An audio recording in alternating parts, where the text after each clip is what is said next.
Kerala PSC employees union ജില്ലാ വനിതാ കമ്മിറ്റിയുടെ നേതൃത്വത്തിൽ അന്താരാഷ്ട്ര വനിതാ ദിനാചരണം സംഘടിപ്പിച്ചു. യോഗത്തിൽ എഴുത്തുകാരി പുഷ്പമ്മയെ ആദരിച്ചു.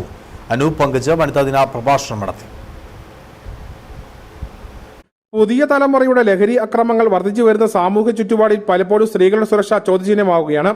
സമൂഹത്തിൽ സ്ത്രീകളുടെ തുല്യതയാർന്ന അവകാശങ്ങൾ ഓർമ്മപ്പെടുത്തിയാണ് അന്താരാഷ്ട്ര വനിതാ ദിനാചരണം സംഘടിപ്പിക്കുന്നത്. അത്തരത്തിൽ സമൂഹത്തിൽ സ്ത്രീകളുടെ അവകാശങ്ങൾ, സുരക്ഷ, തുല്യത, അവസരങ്ങൾ, മനോഭാവങ്ങൾ, സ്വാതന്ത്ര്യം എന്നിവയെല്ലാം ചർച്ച ചെയ്താണ് കേരള PSC എംപ്ലോയീസ് യൂണിയൻ ജില്ലാ വനിതാ കമ്മിറ്റിയുടെ നേതൃത്വത്തിൽ വനിതാ ദിനാചരണം സംഘടിപ്പിച്ചത്. Kattappana government college assistant professor Anoop Pankaja പ്രഭാഷണം നടത്തി. വളരെ ചുരുക്കം വീടുകളെ കാരണം ഗേൾസ് സ്റ്റുഡൻസ് നന്നായി പഠിക്കും.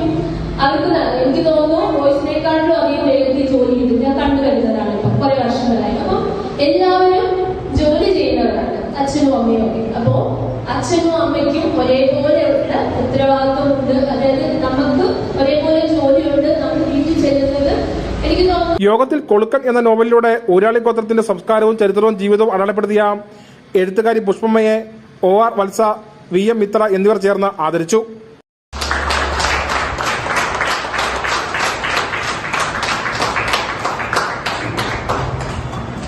വനിതാ convener Athira Nair അധ്യക്ഷയായിരുന്നു.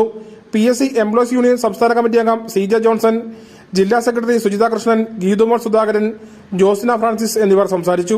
News bureau, Kattappana.